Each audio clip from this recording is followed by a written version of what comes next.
الصلاۃ والسلام علیک یا رسول اللہ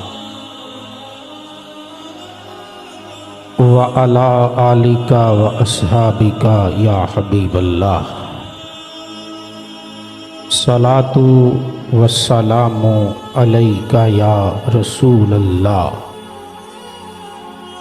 وعلی آلک واصحابک یا حبیب اللہ۔ یا ربی صلی وسلم دائما ابدا علی حبیبک خیر الخلق کلہم محمد سید الکونین وثقلین والفریقین من عرب ومن عجم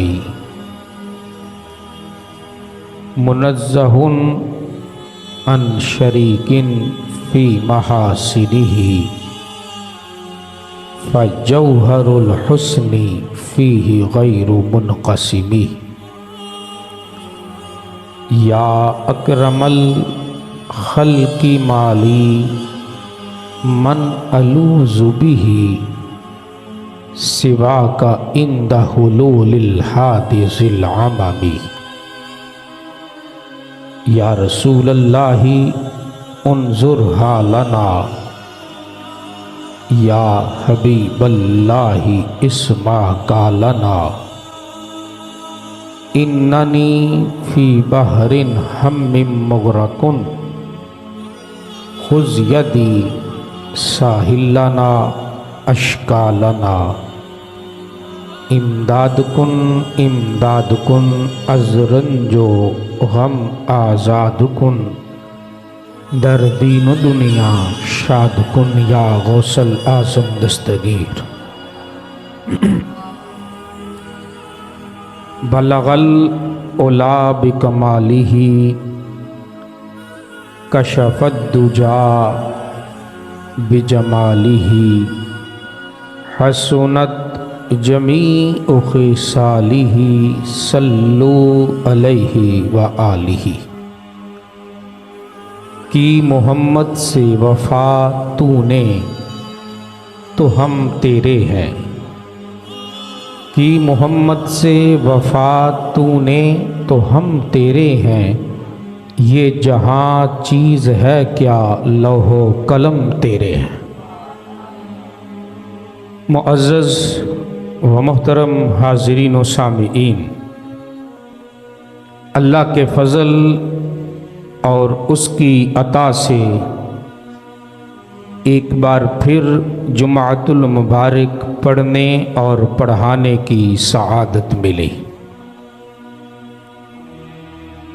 آج اسلام کے جس اہم ترین موضوع کو میں نے اپنی گفتگو کا حصہ بنایا، یہ وہ خوبصورت اور عظیم موضوع ہے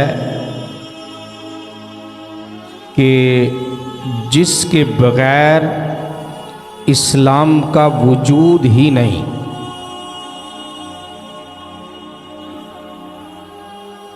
وہ موضوع کیا ہے؟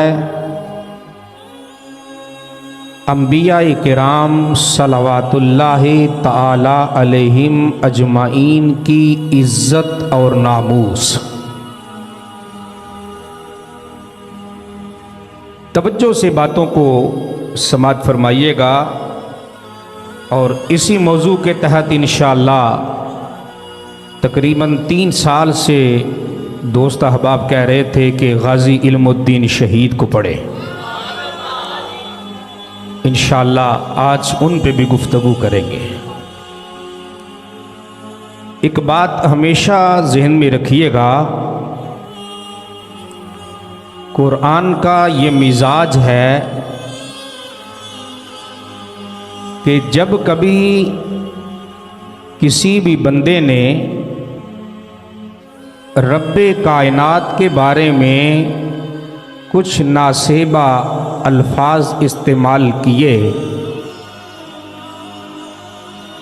اللہ رب العالمین کی طرف سے کبھی اس کی اس غلیظ گفتگو کا جواب نہیں آیا، مگر وہی بندہ جب اللہ کے کسی نبی کی ذات پر کوئی بات کرتا ہے تو پھر رب کائنات خاموش نہیں رہتا۔ بات سمجھ آئی ہے؟ مثلاً اس روئے زمین پر ایک شخص گزرا ہے جس کو زمانہ فرعون کہتا ہے۔ کیا کہتا ہے؟ فرعون۔ یہ کون شخص تھا کہ جس نے نعوذ باللہ من ذالک خدا ہونے کا دعویٰ تک کیا، لیکن آگے سے کوئی جواب نہیں آیا۔ لیکن جب اس نے سیدنا موسیٰ کلیم اللہ علیہ السلام کی ذات اقدس کے بارے میں کچھ کہا تو اب اللہ سے خاموش نہ رہا گیا۔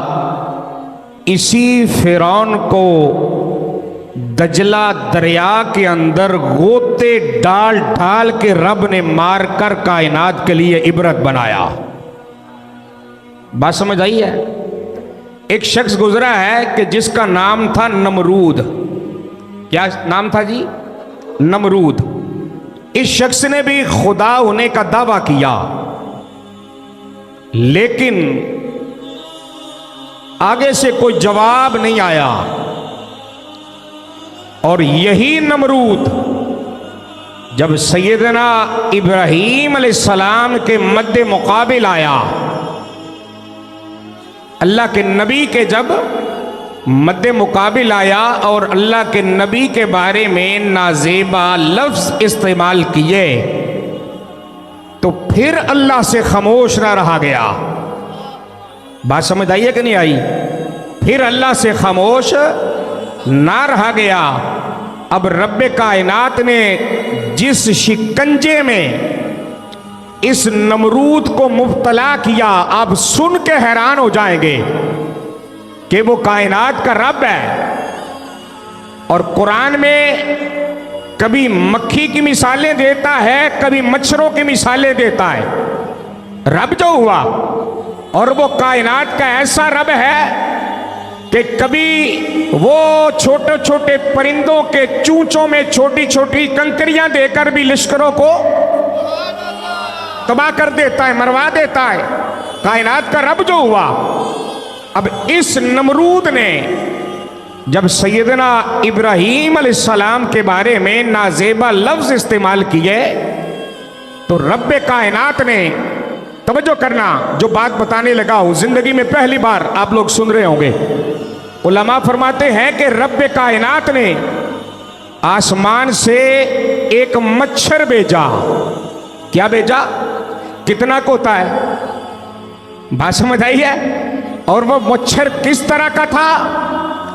ایک اس کی آنکھ نہیں تھی، ایک اس کا پر نہیں تھا، یعنی ایک آنکھ والا اور ایک پر والا مچھر اللہ نے آسمان سے بھیجا اور کہا کہ اس نے میرے نبی ابراہیم کی گستاخی کی ہے، اس سے مچھر بدلہ تو نے لینا ہے۔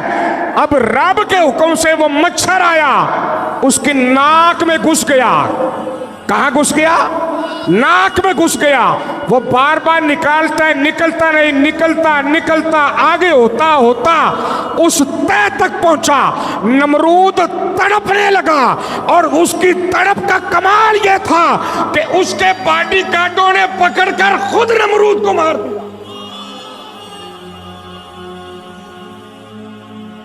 بات میری سمجھ آ رہی ہے آپ کو کہ نہیں آ رہی؟ کیوں؟ کہ اس نے میرے نبی کی گستاخی کیا ہے۔ اس نے کس کی گستاخی کی ہے؟ میرے نبی کی۔